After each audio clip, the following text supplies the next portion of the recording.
Bapa, terima kasih.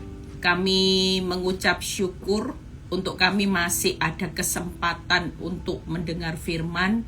Karena kami tahu hari-hari ini hanya firman yang menuntun kami ke jalan-Mu Tuhan.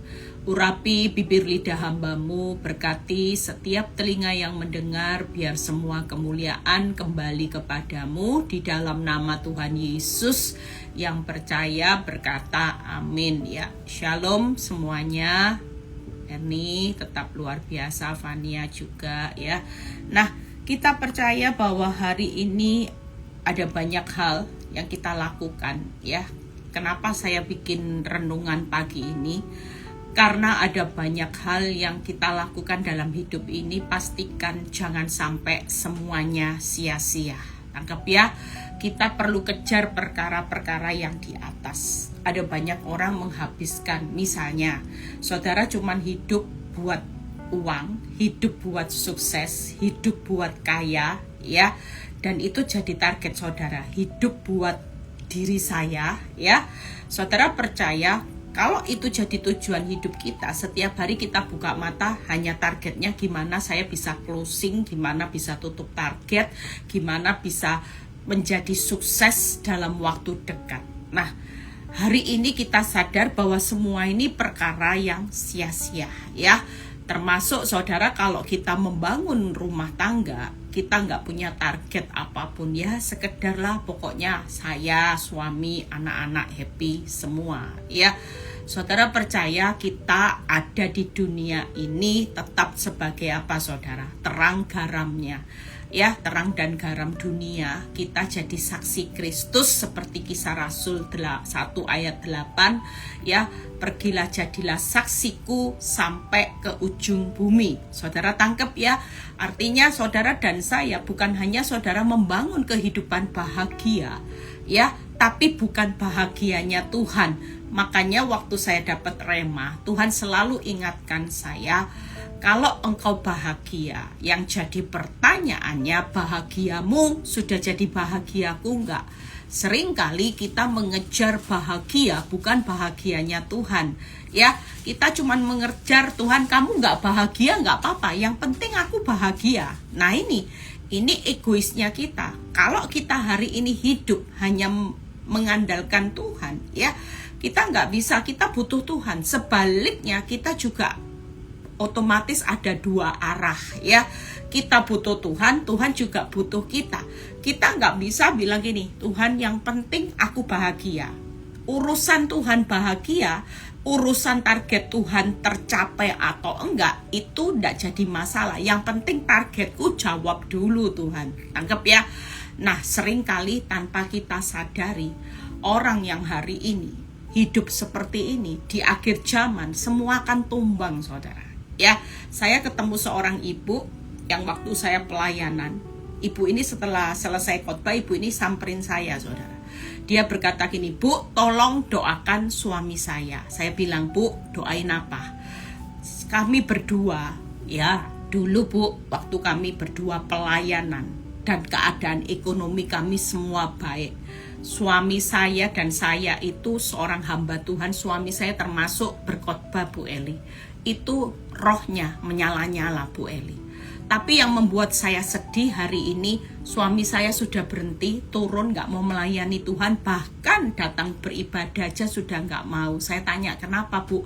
Apa kecewa dengan sesama pelayan Tuhan? Enggak Bu Eli, karena dulu kami hidup berkecukupan, bahkan lebih dari cukup. Usaha suami saya terbilang sukses, tapi sejak COVID dan sebagainya, usaha kami tutup Bu Eli. Dan di situ kami mulai ngalami yang namanya titik rasa kekurangan, kehabisan. Itu mulai. Kami dulu pelayanan tidak pernah sampai habis akal. Makanya hari-hari ini yuk, kita ini semua harus siap. Saudara tahu kita ini semua lagi dikosongkan. Orang kalau dikosongkan supaya hidupku bukannya aku lagi, tapi Yesus dalamku. Saudara pasti ngalami keadaan yang saya ceritakan. Sudah habis akal, habis kekuatan, habis kesabaran. Saya pernah ngalami fase saudara. Di fase ini sudah habis akal, habis kesabaran, habis kekuatan saudara. Itu benar-benar fase di mana rasanya saya mengikut Kristus tidak masuk akal. Saya cuma bilang gini, Tuhan, saya bukan orang jahat. Saya bukan orang yang hari ini tidak melayani Tuhan. Saya bukan orang yang menyakiti orang, tapi saya disakiti. Tapi kenapa Tuhan tidak masuk akal? Orang yang menyakiti saya nggak ngalami fase seperti yang fase saya alami. Harus saya habis kesabaran, habis kekuatan, habis akal Tuhan. Dan di situ Tuhan itu mengingatkan hidup saya.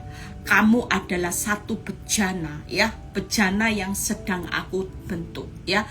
Kita hari ini percayalah, kalau Tuhan berkata, aku lagi mengosongkan pribadi Eli Kurniawati, sehingga hidupmu bukan berkata siapa aku, tapi siapa Yesus di dalam hidupmu. Bukankah waktu engkau di dalam zona nyaman, orang tidak banyak lihat Yesus di dalam hidupmu? Orang banyak lihat suamimu. Tangkap ya saudara. Orang banyak lihat kesuksesanmu, ya.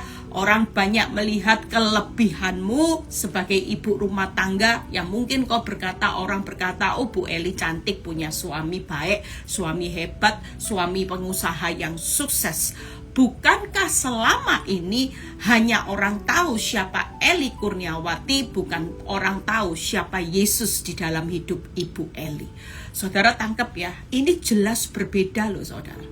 Dan hari ini orang bisa mengenal saya bukan karena hebatnya saya. Jujur, kalau orang tanya saya bisa khotbah, saya bisa jadi gembala di beberapa kota, Victory berbuah dan bercabang, itu bukan karena saya lagi, tapi Kristus yang sungguh-sungguh membekali hidup saya ketika saya diproses, saya dimurnikan, saya dikosongkan, dan di situ orang bisa melihat hari ini bukan Ibu Eli.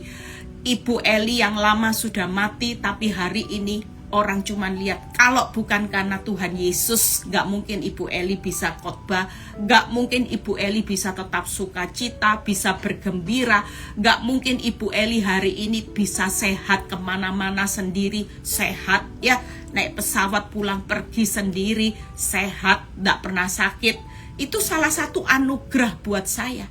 Saya bisa khotbah ST tiap hari, ya, saya hampir tiap hari. Saya bisa khotbah di sosmed saya satunya. Itu semua bukan karena Eli Kurniawati lagi yang hebat, enggak. Saudara percaya, setiap kita hari ini, kalau kita lagi ngalami fase di mana kita semua lagi dihabiskan, saudara sampai bilang gini, Tuhan, habis loh Tuhan, yang ada padaku ini sudah tinggal sedikit, Tuhan, tolong Tuhan. Saya terlalu percaya, makanya saudara saya bicara buat saudara, yuk yang lagi punya hutang, jangan lari dari tanggung jawab. Saudara ingat peristiwa janda ya, yang ditinggal suaminya harus dikejar debt collector. Apa yang firman Tuhan katakan ya? Bayar hutangmu, hiduplah dari selebihnya kamu dan anak-anakmu. Artinya jangan sampai orang lari dari tanggung jawab gak bayar hutang. Semakin gak bayar hutang, saudara semakin gak bisa hidup dari lebihnya. Tangkap ya, karena Tuhan melihat hati saudara. Tapi kalau kita berinisiatif, walaupun kau gak punya uang, saudara bilang aja, aku mau bayar. Tapi tunjukkan jalan dari mana aku bisa bayar hutang. Saya percaya ada banyak kesaksian orang yang punya itikat membayar hutang, Tuhan buka jalan. Dan waktu engkau diberkati, jangan sampai engkau lupa untuk bayar hutang. Tangkap ya, karena ketika firman Tuhan berkata, bayarlah hutangmu dan hiduplah dari selebihnya. Waktu engkau bayar hutang, mungkin orang bilang gini, Bu, habis Bu. Jangan takut. Saudara tidak pernah kehabisan, malah hidup dari selebihnya kamu dan anak-anakmu. Tapi kalau kita lari tanggung jawab dari bayar hutang, tanda tanya, tanda seru loh. Kita mau hidup dari lebihnya, enggak. Pasti tidak ada lebihnya, karena saudara dinilai di mata Tuhan. Saudara sudah lari dari tanggung jawabnya orang benar. Tangkap ya. Nah, hari ini saya bahas ada 3 hal yang terpenting ya, yang ada di pemandangan Tuhan, ada di hatinya Tuhan. Apa saudara? Yuk kita lihat. Yang pertama, buka di 1 Korintus 13 ayat 13. Kita belajar 3 hal aja yang penting supaya target saudara hidup. Jangan sampai ini dilupakan. perkara sia-sia dikejar, ini diabaikan.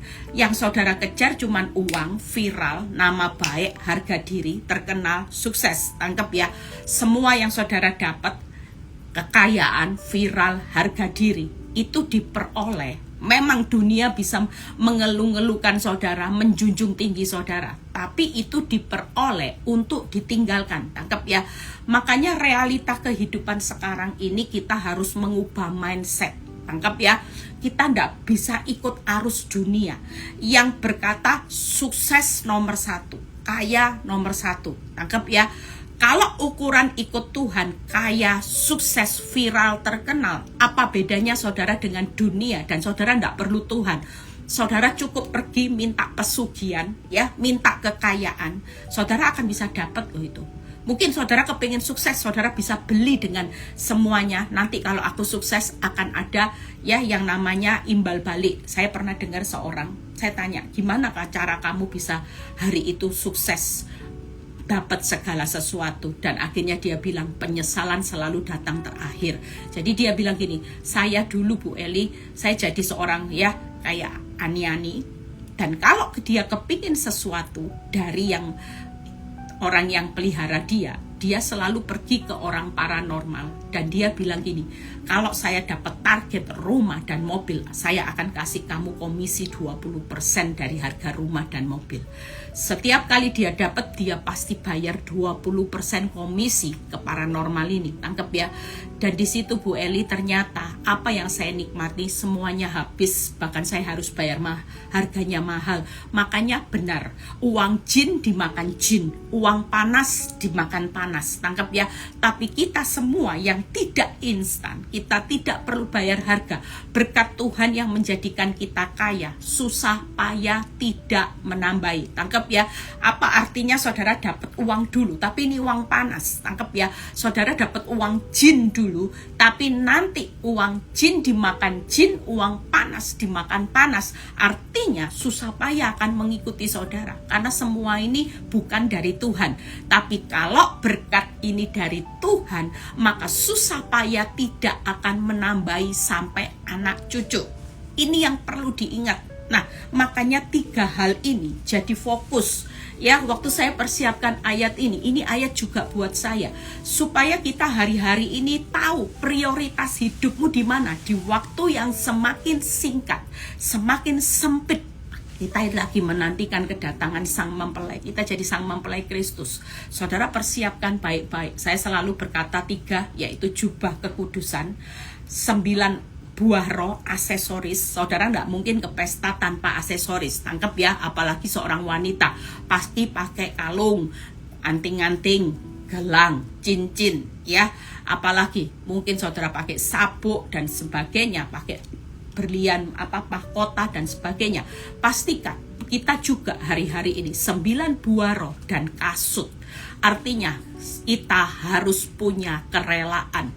Hari ini rela. Saudara mau dimurnikan seperti apapun, saudara tidak bisa lari. Karena semakin lari, saudara semakin menghadapi keadaan yang makin sulit. Tapi waktu saudara rela, saudara jalani proses bersama Tuhan di dalam dapur api, percayalah, Wahyu 3 itu akan digenapi.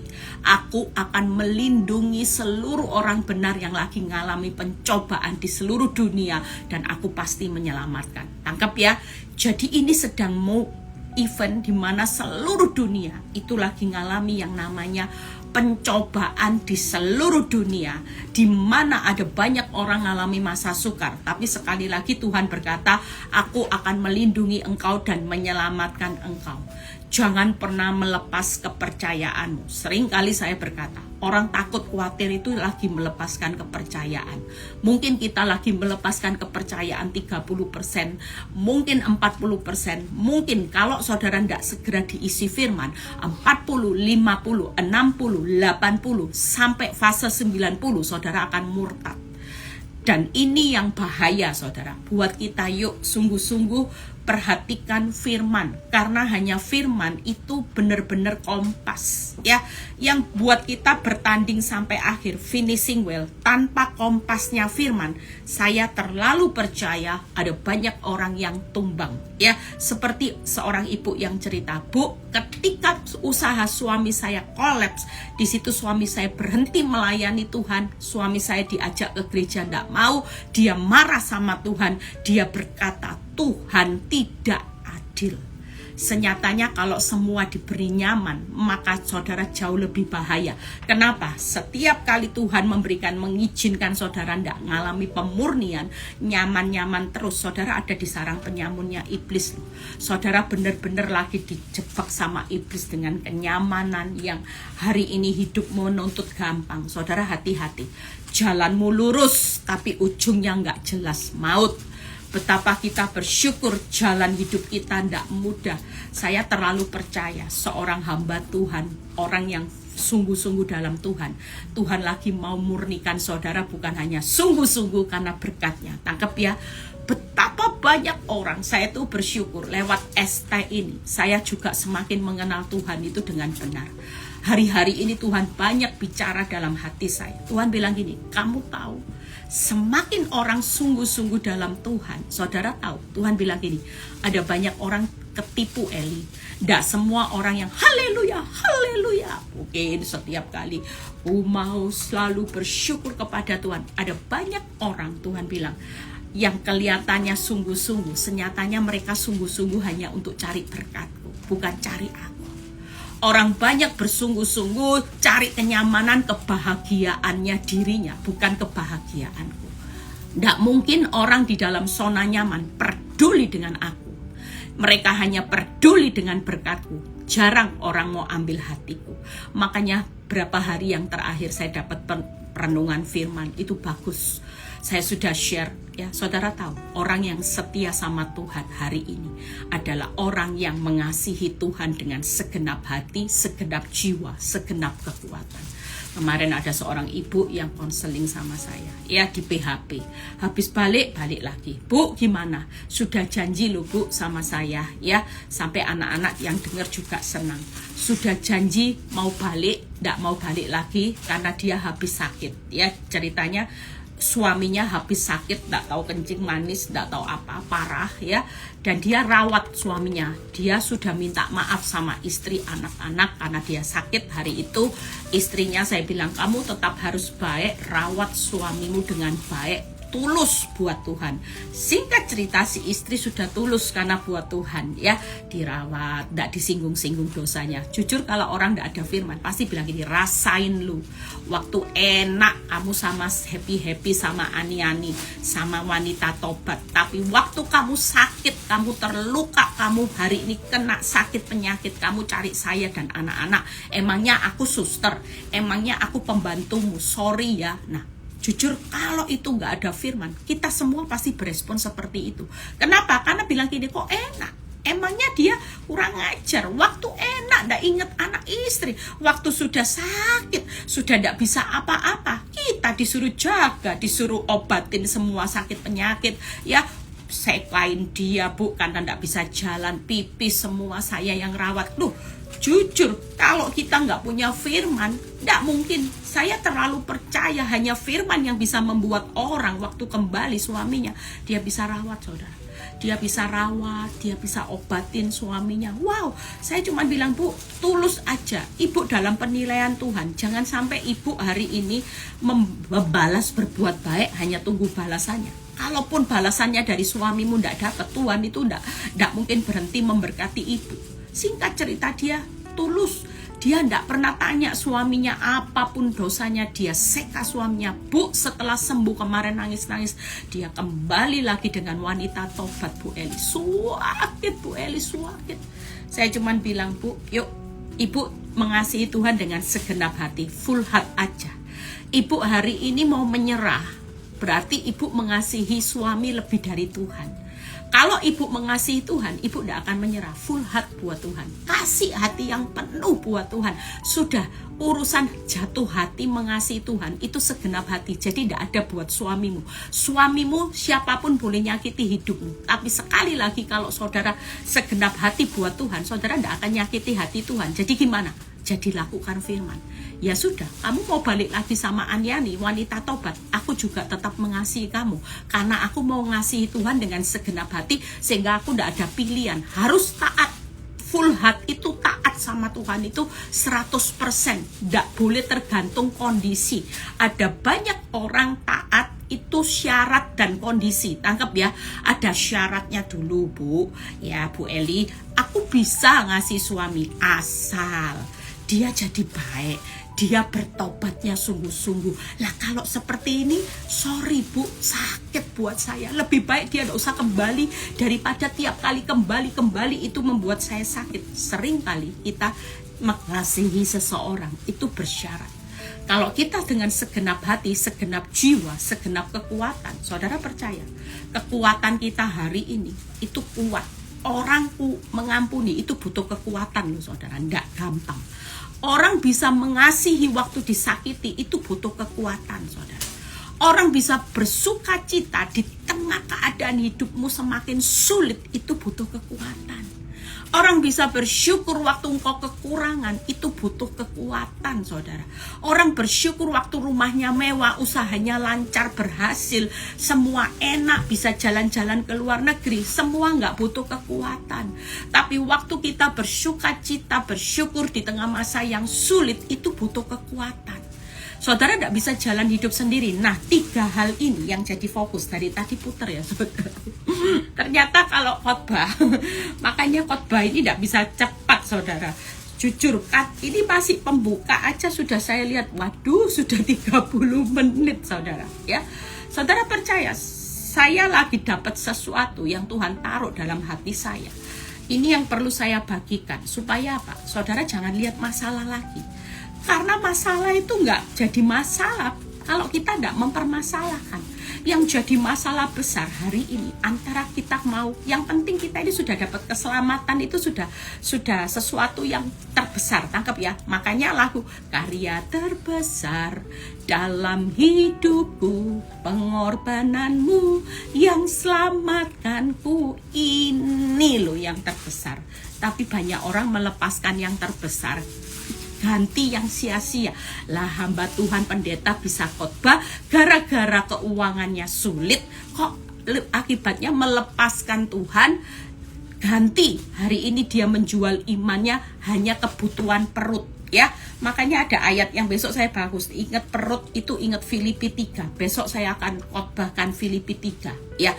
Orang yang hari ini fokusnya dengan perut, hati-hati, itu seteru salib Kristus ya. Besok kita khotbahnya itu. Nah, yuk kita baca. Demikianlah tinggal ketiga hal ini, 1 Korintus 13 ayat 13, yaitu iman, pengharapan dan kasih. Yang paling besar di antaranya ialah kasih. Tangkap ya, saudara, hari ini saudara mau kejar apapun, bayangin, iman penting, pengharapan penting. Tapi di antara iman, pengharapan, dan kasih, yang paling besar itu di antaranya ialah kasih. Berarti kasih itu menduduki nomor 1 ranking loh saudara. Hari ini kasih, makanya ada 3 hal penting. Yang pertama itu kasih.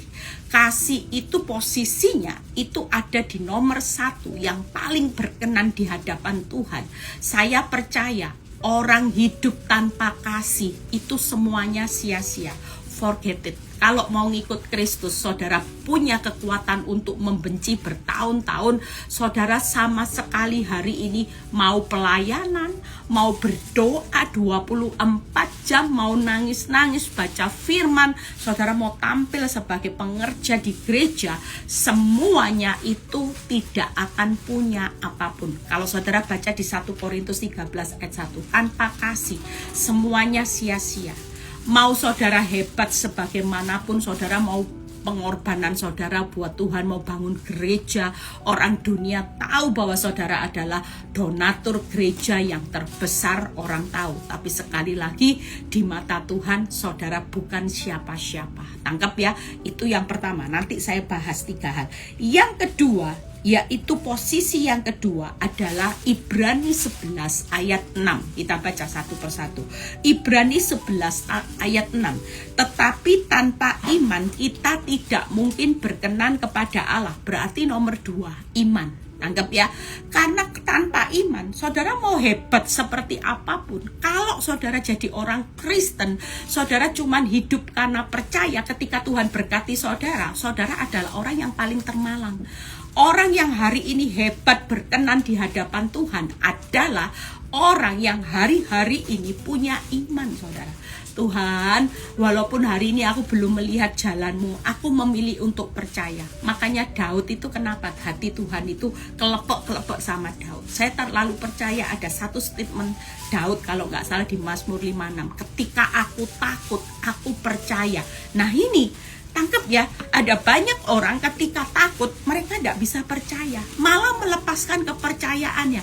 Jujur, sekali lagi, orang kalau hidup dengan iman, ketika aku takut, hari ini buktikan aku percaya. Jadi tidak ada ruang untuk takut, karena roh ketakutan itu bukan dari Tuhan, tapi dari iblis. Tangkap ya. Jadi sekali lagi, orang yang hari ini ada di pemandangan Tuhan, yang paling penting selain kasih adalah iman. Karena tanpa iman orang tidak mungkin berkenan kepada Allah. Sekali lagi yuk, siapa yang lagi takut-takut, jangan lepaskan kepercayaanmu dengan 30% takut, 40% takut, 50% setengahnya percaya, setengahnya takut. Enggak, kita taruh kepercayaan kepada Tuhan itu bulat. Makanya kalau percaya itu segenap hatinya bulat. Jiwa, kekuatan. Jujur, orang punya percaya di tengah masa sukar itu butuh kekuatan. Tidak mungkin saudara. Saudara bisa percaya, realitanya bokek loh Tuhan. Suruh percaya gimana? Realitanya 2 hari lagi saya harus bayar jatuh tempo, tidak punya uang. Realitanya gimana? Hari ini kalau itu yang jadi kehidupan saudara, saudara bukan orang benar lagi yang berkenan di hadapan Tuhan. Orang benar yang berkenan di hadapan Tuhan, sekalipun 2 hari lagi, saudara akan bilang gini, Tuhan 2 hari lagi saya tidak tahu, saya harus bayar seperti apa, uang tidak punya. Tapi 2 hari lagi aku percaya, Allahku kan mencukupi kebutuhanku menurut kekayaan dan kemuliaannya. Saudara jangan berpikir yang mencukupkan kehebatan saudara. Orang banyak sudah tidak punya kekayaan, tidak cukup. Saudara mungkin persediaan tidak cukup, tapi waktu saudara ngerti firman, saudara bilang gini, aku percaya, aku tidak cukup karena aku sudah tidak punya apa-apa. Tapi yang mencukupi kebutuhanmu, kekayaanmu Tuhan. Engkau akan buktikan bagaimana kekayaanmu akan kau penuhi untuk aku bisa melewati masa-masa di mana aku kekurangan. Engkau tetap pelihara hidupku. Makanya ada firman gini, serahkan kekhawatiranmu kepadaku, maka aku memelihara. Seringkali waktu kita takut, kita tidak menyerahkan kepada Tuhan. Kita pikiri, kita mumet sendiri, pusing 7 keliling. Aduh, bisa ndak ya, bisa ndak. Nah ini membawa kita hidup tidak berkenan kepada Allah. Tangkap ya. Makanya kita hari ini yuk, iman, kasih itu butuh segenap hati, segenap jiwa, segenap kekuatan. Iman percaya juga butuh 100% percaya. Segenap jiwa saudara sudah murni fokusnya sama Tuhan. Saudara tidak lihat lagi hutang, tidak lihat lagi suamimu, istri, tidak. Segenap hati, jiwa itu tertuju sepenuhnya kepada Tuhan. Ya sudah Tuhan, kalau ini aku harus lewati, kasih saya kemampuan, kekuatan untuk aku melanjutkan proses kehidupanku, sekalipun aku tidak mudah melewatinya. Tapi aku percaya, bersama Tuhan aku pasti kuat menanggung segala perkara. Bersama Tuhan, Allahku pasti mencukupkan kebutuhanku menurut kekayaan kemuliaan. Bukankah firman-Mu berkata, Engkau tidak pernah tinggalkan, biarkan aku. Engkau tidak pernah lepaskan aku. Saudara percaya? Ini setiap kata firman yang akan membawa iblis itu kabur. Firman Tuhan selalu berkata, Aku tidak pernah sekali-sekali meninggalkan engkau, membiarkan engkau. Aku sekali-kali tidak pernah melepaskan engkau, karena tanganku selalu memegang engkau, hidupmu erat-erat. Tidak ada seorang pun, Yohanes 10 ayat 26, 27 kalau nggak salah, tidak ada seorang pun yang bisa merebut engkau dari tanganku. Berarti ini dipakai senjata, saudara. Sekali-kali berarti tidak pernah, sekali-kali tidak pernah ditinggalkan, dibiarkan, dilepaskan. Kurang apa kita ini? Mungkin suami kita yang cinta mati dulu bisa membiarkan, meninggalkan kita, melepaskan kita, termasuk anak-anak kita. Tapi sekali lagi Tuhan tidak pernah biarkan, tinggalkan saudara, lepaskan saudara. Di tengah saudara dijerat hutang, jerat pelakor, jerat penyakit, semuanya. Makanya iman itu nomor 1 ya. Yuk kita nanti bahas satu persatu, singkat. Aduh, waktunya nggak cukup. Nanti kalau nggak cukup, lanjut ya penjelasannya, karena ini waktunya jalan terus ya. Nanti saya akan jelaskan 3 poinnya, saudara ya. Kalau moga-moga keburu. Nah, yang terakhir itu apa, saudara? Nah, kita lihat Lukas 15 ayat 6 sampai 7.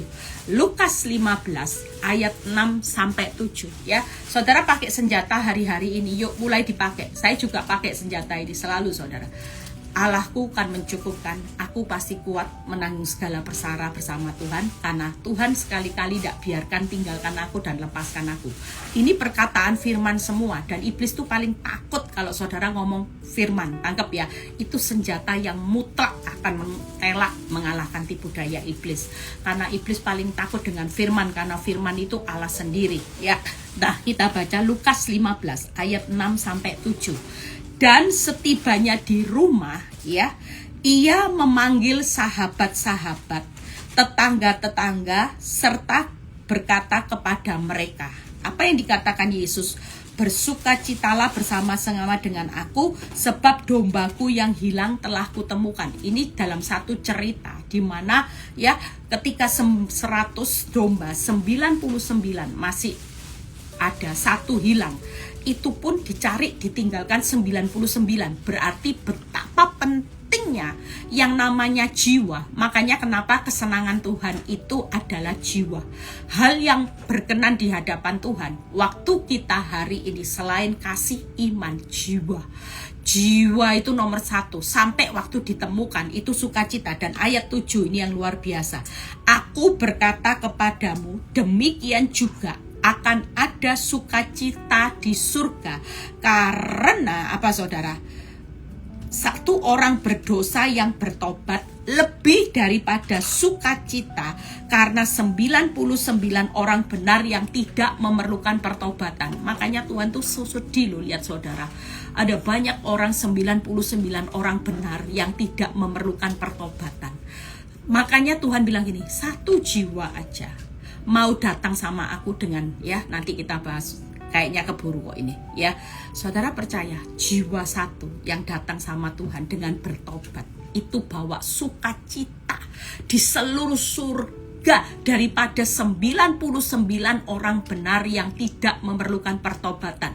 Makanya saya bilang sama seorang bapak gembala yang waktu saya pelayanan di luar pulau ya, seorang itu datang sama saya, ini bapak gembala. Dia bilang gini, Bu, tolong doakan kami, gereja kami lagi ngalami keadaan yang jatuh, Bu.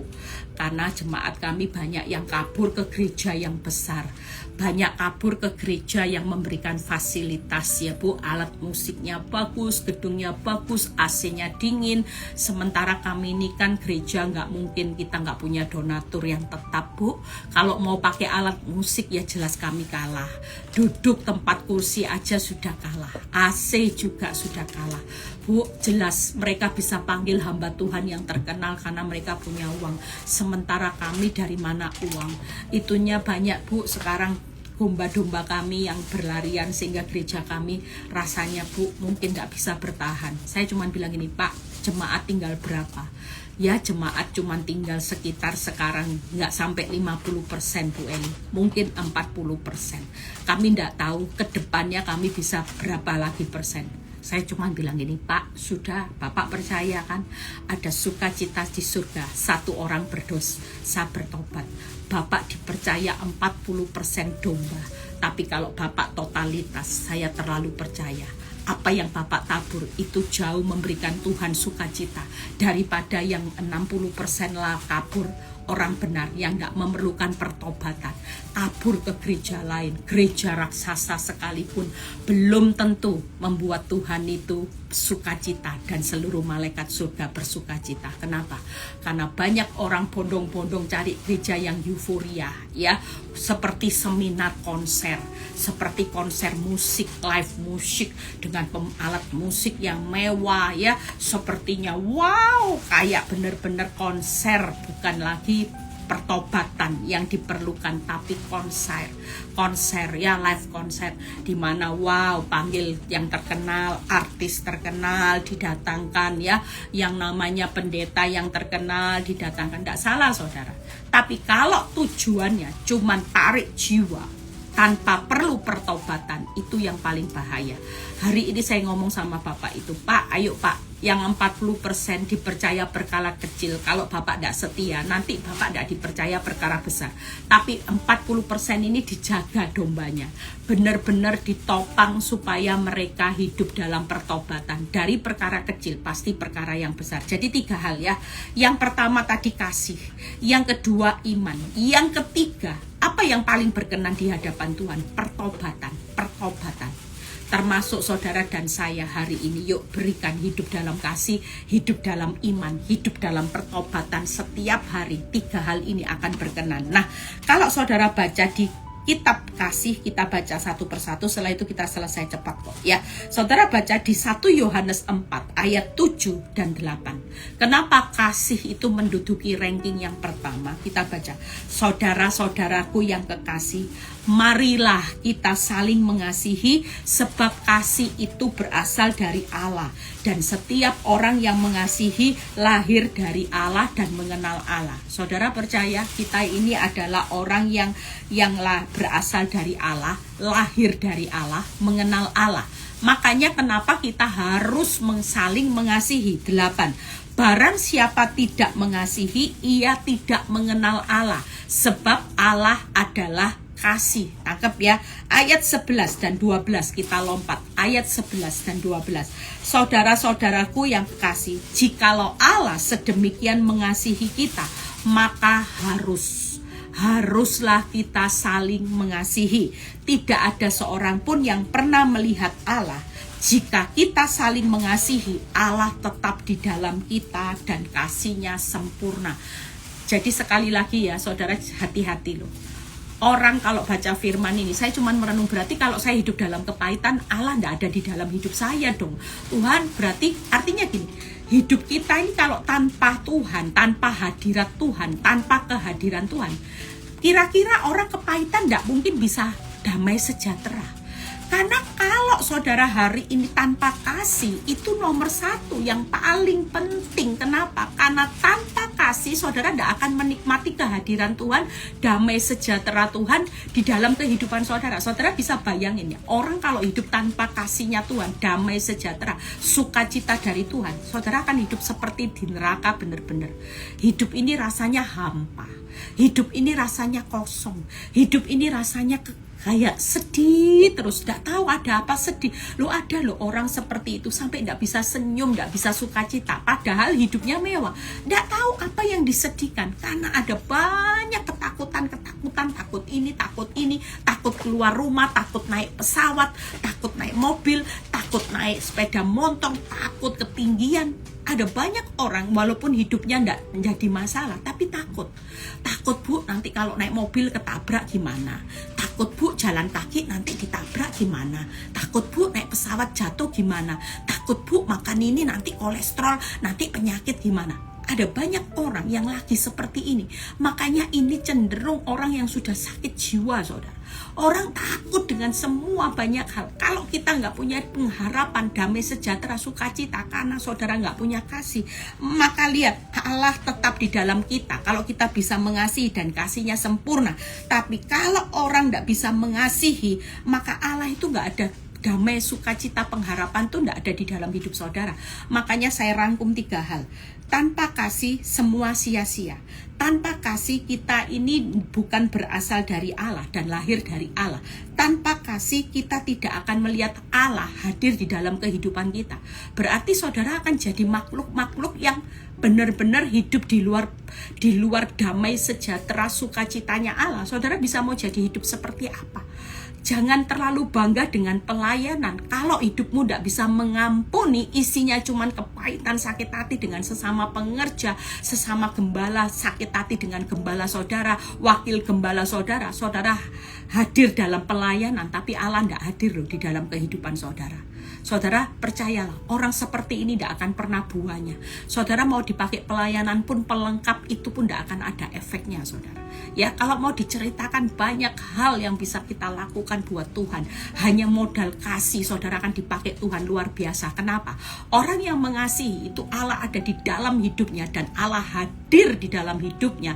Saudara, kalau kita berasal dari Allah, saudara lahir dari Allah, kita ini walaupun bukan siapa-siapa, kita akan jadi orang yang hebat loh saudara. Tangkap ya, saudara perlu hebat itu hanya bukan berarti saudara harus kaya terlebih dahulu, terkenal, sukses. Enggak, orang hebat itu adalah orang yang hidup totalitas, hidup dalam kasih. Kenapa? Karena kita berasal dari Allah.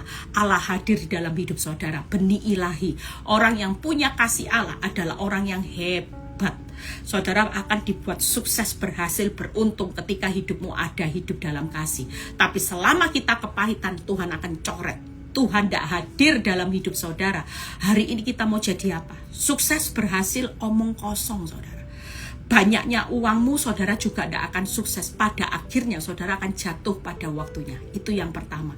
Makanya di tengah masa yang jahat hari ini, Raja Tega ada di sekitar saudara. Karena Tuhan mau buat hidupmu dalam kasih yang murni, kasih yang dari Allah. Saudara ingat ya, saudara berasal dari Allah, saudara lahir dari Allah, saudara mengenal Allah. Tidak mungkin saudara tidak hidup dalam kasih. Itu yang pertama. Yang kedua, kenapa kita perlu iman? Karena yang pertama, tanpa iman saudara tidak berkenan. Yang kedua, tanpa iman, Roma 14 ayat 23b, dan segala sesuatu yang tidak berdasarkan iman adalah dosa. Tangkap ya. Jadi sekarang firman ini bagus saudara. Roma 14 ayat 23. Tetapi barang siapa yang bimbang kalau ia makan, ia telah dihukum karena ia tidak melakukannya berdasarkan iman. Jadi sekali lagi, orang bimbang itu sudah termasuk bersalah di hadapan Tuhan. Saudara mau melakukan segala sesuatu, ngadepi segala sesuatu, jangan bimbang, jangan takut, jangan khawatir. Karena kalau orang melakukan segala sesuatu tidak berdasarkan iman adalah dosa. Makanya hari ini jaga loh iman kita. Yang ketiga, tanpa iman, Yakobus 1 ayat 6-7, saudara tidak akan memperoleh sesuatu dari Tuhan. Hidupmu jangan diombang-ambingkan masalah. Kalau masalahmu baik, saudara, yes. Tapi ketika doamu nggak dijawab, saudara ditanya ketemu orang, shalom, gimana kabar? Ya sudahlah, ikut Tuhan ya, gini-gini aja. Enak loh Bu Eli, yang ikut dunia, kaya loh Bu Eli, sukses. Teman saya itu Bu Eli, ya agama lain Bu Eli, makin lama makin bisa beli mobil besar, rumah besar, pabriknya tambah besar. Sementara saya sebagai orang benar yang hidupnya ya ikuti kompasnya Tuhan, ya Tuhan tidak buat sesuatu. Nah ini bahaya saudara. Kalau saudara bisa berkata seperti itu, saudara sedang tidak berkenan di hadapan Allah. Saudara sedang berdosa, saudara sedang menyakiti hatinya Tuhan, dan saudara tidak akan memperoleh sesuatu dari Tuhan. Ikut Kristus sekali lagi standarnya bukan kaya miskin, ya yang miskin kaya, yang gagal berhasil, yang nggak punya uang jadi sukses. Enggak, kalau ikut Kristus hari ini adalah pahlawan iman. Sekali Yesus tetap Yesus. Apapun terjadi, imanmu lagi dimurnikan. Makanya kasih ini juga dimurnikan. Kenapa masa jahat orang makin jahat, suamimu makin galak, mertuamu makin jahat? Karena lagi dalam pemurnian kasih yang berkenan sama Tuhan. Kenapa kita lewati masa yang makin sukar? Karena lagi pemurnian iman. Karena tanpa iman saudara tidak berkenan, berdosa dan tidak dapat sesuatu. Kenapa yang ketiga hari ini pertobatanmu? Karena ada sukacita di surga ketika satu orang berdosa bertobat. Yaitu bagaimana saudara? Saya rangkum. Yang pertama setelah ini kita selesai. Yuk Hati yang hancur tidak pernah dipandang hina. Itu pertobatan. Tiap hari. Saya selalu kalau saya sudah melakukan kesalahan, saya tidak bisa melakukan kesalahan. Saya tetap manusia dunia.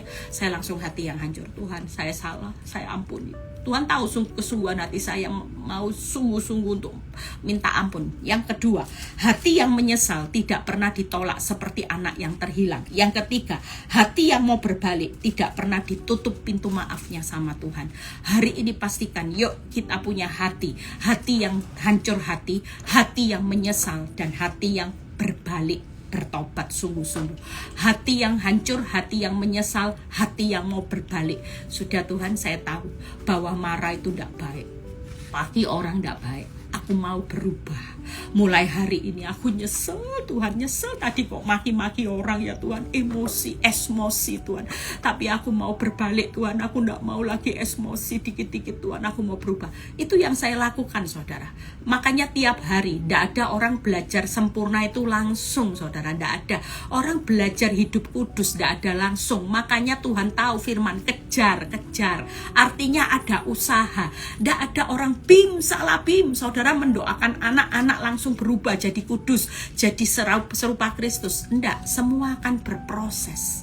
Saudara percaya, jangan mengharapkan suamimu kembali dalam keadaan cepat. Saya kasih tahu ibu-ibu, suami-suami yang lagi bergumul dengan anak, istri suami, saudara percaya perlu waktu berproses. Kalau suamimu tidak berproses dengan Tuhan, nanti kembalinya pasti tobat umat.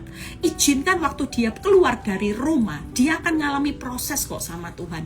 Dan Tuhan itu biar dia matang berproses. Dia coba-coba dosa, bukan mencobai saudara, mencobai Tuhan. Kalau dia tidak mau bertobat, dia akan berproses sama Tuhan. Karena akibat dari dosa itu jelas saudara. Nanti akibat berprosesnya gimana Bu Eli? Waktu dia bayar harga, dia akan berproses sama Tuhan. Selama dia belum bayar harga, dia akan enak-enak aja.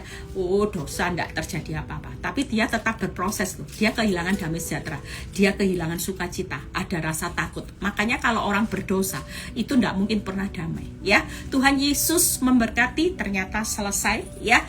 Saya percaya hari-hari ini semangat semua. 3 hal saudara yang perlu jadi prioritas. Yuk kita segenap hati, segenap jiwa, segenap kekuatan hidup dalam iman tiap hari. Saudara hidup dalam kasih, hidup dalam iman, dan hidup dalam pertobatan itu setiap hari.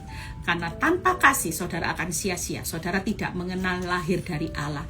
Dan saudara tanpa kasih, saudara akan kehilangan Kristus hadir di dalam hidup saudara. Bayangin kalau momen saudara hidup tanpa hadiratnya Kristus, damai sejahtera sukacita, saudara akan jadi orang yang jahat. Saudara, kenapa ada banyak orang waktu disakiti? Kalau saudara lihat di YouTube dimanapun, itu orang cenderung suka nusuk-nusuk orang, bunuh. Kenapa? Karena hidupnya tanpa kasih saudara. Tapi waktu kita dengan kasih, lihat walaupun stroke kembalinya ya, diseka, pipis dibuangin, semua makan disuapi. Kenapa? Karena kita ini punya benih ilahi. Orang yang bisa menerima pasangannya apa adanya adalah orang yang hidup 100% di dalam kasih Kristus. Saudara dan saya, kalau lihat orang jahat ketawa aja. Lihat orang menggosip saudara, menfitnah saudara, ketawa aja. Jangan konslet ya. Tuhan Yesus memberkati. Selamat beraktivitas dengan firman khotbah ini. Saya berharap ya, siapapun saudara bisa bagikan khotbah saya. Setiap khotbah saya, saudara waktu membagikan ke orang lain, saudara sedang jadi marketingnya Tuhan. Ada banyak orang yang ketemu saya kalau saya khotbah, dia bilang gini, Bu, saya bisa pulih karena saya diberi khotbah dari tante saya, dari teman saya, khotbahnya Ibu, sampai saya bisa pulih. Saudara tangkap ya, saudara mungkin tidak bisa khotbah, tapi hari-hari ini perlu yang namanya sesuatu yang ada di sosmed, yang kesaksian siapapun kalau itu menarik, bukan termasuk khotbah saya aja, khotbah semua hamba Tuhan yang menguatkan saudara dengar, saudara dikuatkan, saudara juga harus bagikan sama orang. Tangkep ya. Tuhan Yesus memberkati. Yuk kita semua happy weekend semuanya, kita semangat ya, semangat hidup dalam kasih, iman, pertobatan. Itu yang menyenangkan hatinya Tuhan, yang berkenan di hatinya Tuhan ya. Yuk kita berdoa hari ini. Bapa, terima kasih Kami mau melakukan 3 hal yang selalu terpenting di dalam pemandangannya Tuhan. Biar melalui kasih, iman, dan pertobatan kami, di situ kami melihat bagaimana Tuhan, kami ada selalu di pemandangan-Mu Tuhan. Kami adalah orang-orang benar yang Kau cintai, yang Kau lagi bentuk lewat masa yang sukar, masa yang makin jahat, masa di mana hidup kami semakin sulit hari-hari ini adalah untuk kami hidup dalam kasih, iman, dan pertobatan kami. Terima kasih Bapak buat firman-Mu yang menjadi rema. Kalau sebentar kami mau berpisah satu dengan yang lain, biar kami mengangkat tangan kami. Terimalah berkat Tuhan, berkat Abraham, Ishak, Yakub, damai sejahtera Allah Bapa, Putra, dan Roh Kudus menyertai saudara dan saya mulai saat ini sampai selama-lamanya. Yang diberkati dan percaya berkata amin. Selamat beraktivitas, tetap semangat, tetap sukacita ya. Jangan sampai kendor kerajinan saudara. Hari ini tetap lakukan yang terbaik ya. Tuhan Yesus memberkati.